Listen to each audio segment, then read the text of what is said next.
नमस्कार दोस्तों, RG classes में आपका स्वागत है। और आज का हमारा जो टॉपिक है वह सामान्य विज्ञान से रिलेटेड है और सामान्य विज्ञान में भी स्पेशली है जो भौतिक या फिर फिजिक्स है उससे संबंधित है। तो आज का जो पहला क्वेश्चन है देख लेते हैं कि आवृत्ति जो होती है इसका मात्रक क्या होता है। तो ऑप्शन ए इसका सही आंसर हो जाएगा कि आवृत्ति का मात्रक हर्ट्ज होता है। इसका अगला क्वेश्चन देख लेते हैं। किसी वस्तु की जो त्रिविमीय छवियां होती हैं उनका रिकॉर्ड तथा पुनरुत्पादित करने के लिए जो टेक्निक यूज की जाती है तकनीक उसको क्या कहते हैं। तो इसका ऑप्शन डी सही आंसर हो जाएगा, होलोग्राफी। इसका अगला क्वेश्चन देख लेते हैं। हवा में जो ध्वनि होती है, साउंड होता है, उसका वेग क्या होता है। तो हवा में ध्वनि का जो वेग होता है वह 300 मीटर पर सेकंड होता है। ऑप्शन बी इसका सही आंसर हो जाएगा। दोस्तों, अगर आपको मेरी वीडियो अच्छी लग रही हो तो मेरी वीडियो को लाइक करें और चैनल को सब्सक्राइब करें। इसका अगला क्वेश्चन है कि एक स्वच्छ जल वाले तालाब की गहराई असली गहराई की अपेक्षा कम दिखाई पड़ती है। इसका जो कारण होता है वह क्या होता है। तो ऑप्शन जो सी है इसका सही आंसर हो जाएगा, अपवर्तन के कारण यह ऐसा प्रतीत होता है। इसका अगला पांचवा क्वेश्चन है, सौर सेल जो है किसको परिवर्तित करती है। तो जो सौर सेल होती है यह सौर ऊर्जा को विद्युत ऊर्जा में परिवर्तित करती है। इसका ऑप्शन डी सही आंसर हो जाएगा। और इसका जो एग्जाम्पल होता है, जो सोलर पैनल लगाए जाते हैं वो सौर सेल के टाइप के होते हैं जो सौर ऊर्जा को विद्युत ऊर्जा में कन्वर्ट कर देती है। इसका अगला क्वेश्चन है, आँखों के दृष्टि पटल या फिर जिसको हम इंग्लिश में रेटिना भी बोलते हैं पर बनने वाला प्रतिबिंब कैसा होता है। तो इसका ऑप्शन जो है ए ऑप्शन सही हो जाए, सॉरी बी ऑप्शन सही हो जाएगा। इसका ऑप्शन जो बी है वास्तविक एवं उल्टा, इसका सही हो जाएगा। इसका अगला क्वेश्चन है, दूरदृष्टि दोष जिसको हम हाइपरपिया भी से कहते हैं से ग्रसित व्यक्ति को कौन से लेंस का उपयोग करना चाहिए, कौन सा लेंस उसके उपयोग में आता है। तो इसका ऑप्शन ए सही आंसर हो जाएगा, उत्तर लेंस। इसको इंग्लिश में हम कॉन्वेक्स लेंस भी कहते हैं। इसका अगला क्वेश्चन है, कौन सा बम जीवन नष्ट करता है किंतु संपत्ति नष्ट नहीं करता है। तो जो न्यूट्रॉन का बम होता है यह जो है जीवन नष्ट कर देता है क्योंकि इस पर कोई भी चार्ज नहीं होता है, तो यह संपत्ति नष्ट नहीं करता है। इसका अगला क्वेश्चन है, प्रकाश के वर्णों में से किस रंग का तरंग दैर्घ्य सर्वाधिक होता है। तो जो प्रकाश का वर्ण होते हैं उसमें जो लाल रंग होता है इसका जो तरंग दैर्घ्य सर्वाधिक होता है। ऑप्शन बी इसका सही आंसर हो जाएगा। 10वां क्वेश्चन है, न्यूक्लियर पावर प्लांट जो होते हैं इनमें कौन सी गैस शीतलक के रूप में प्रयोग की जाती है।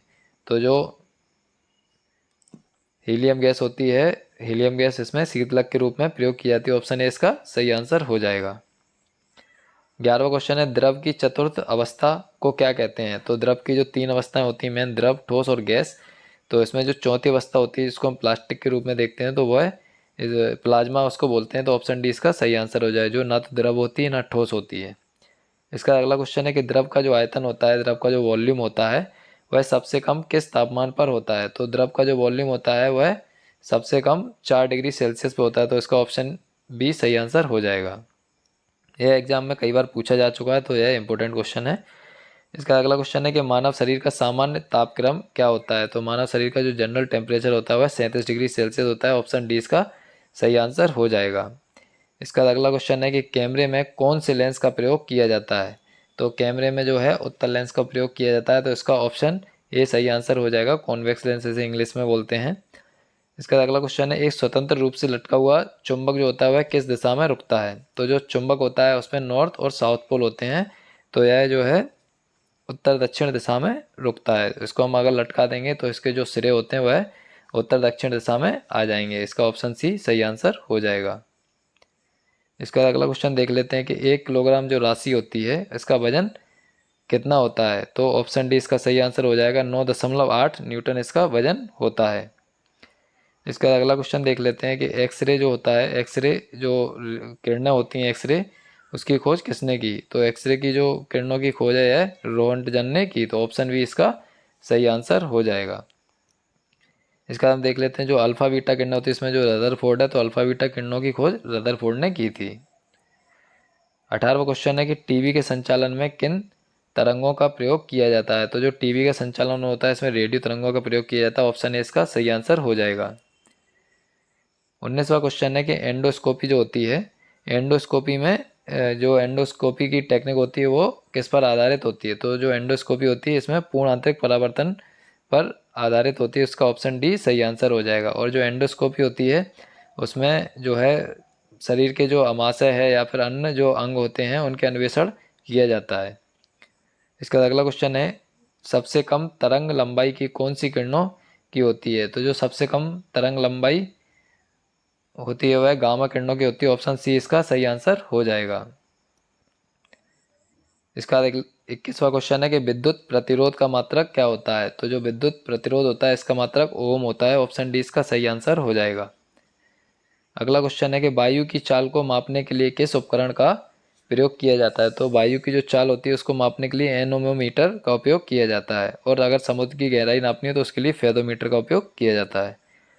अगला क्वेश्चन है 23वां, गुरुत्वाकर्षण के नियम का प्रतिपादन किसने किया था?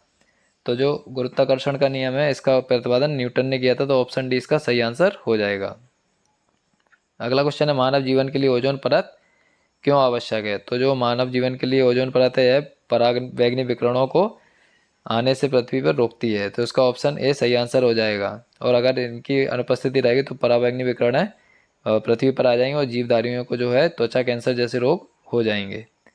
अगला क्वेश्चन है कि पायरोमीटर के द्वारा क्या मापा जाता है? तो पायरोमीटर के द्वारा उच्च ताप को मापा जाता है। इसका ऑप्शन ए सही आंसर हो जाएगा। अगला क्वेश्चन देख लेते हैं, सरल लोलक जो होता है इसकी लंबाई को कितने गुना कर दिया जाए कि लोलक का आवर्तकाल जो है वह 2 गुना हो जाए? तो इसका ऑप्शन जो डी है 4 गुना, यह सही आंसर हो जाएगा। अगला क्वेश्चन है कि प्लवन का नियम किसने दिया? तो जो ऑप्शन बी है आर्किमिडीज ने प्लवन का नियम दिया। इसको हम इंग्लिश में लॉ ऑफ फ्लोटिंग भी कहते हैं। मतलब अपन देखें तो जो तैरने का नियम होते हैं वो प्लवन पर आधारित होते हैं। इसका अगला क्वेश्चन है कि रंगीन टीवी में किन किन रंगों का मिश्रण होता है? तो रंगीन टीवी में जो है नीला, हरा एवं लाल रंग का मिश्रण होता है। तो ऑप्शन ए इसका सही आंसर हो जाएगा। और इन्हीं तीनों रंगों के मिश्रण से अन्य रंग जो है बनते हैं। 29वां क्वेश्चन है कि जब कोई बुलबुला झील की तली से सतह पर आता है तो इसके आकार में, मतलब अगर कोई बुलबुला है जो झील की सतह से झील की जो है तली से बनता है तो वह ऊपर आएगा तो वह उसके आकार में क्या होता है? तो उसके आकार में जो है वृद्धि होगी। ऑप्शन डी इसका सही आंसर हो जाएगा। क्वेश्चन 30 है, विद्युत बल्ब जो होता है उसमें जो फिलामेंट रहता है, हिंदी में जिसको हम तंतु बोलते हैं, किस धातु का बना होता है? तो ऑप्शन सी इसका सही आंसर हो जाएगा, यह टंगस्टन का बना होता है। अगला क्वेश्चन है कि ध्वनि तरंगें प्रतिध्वनि उत्पन्न करती हैं।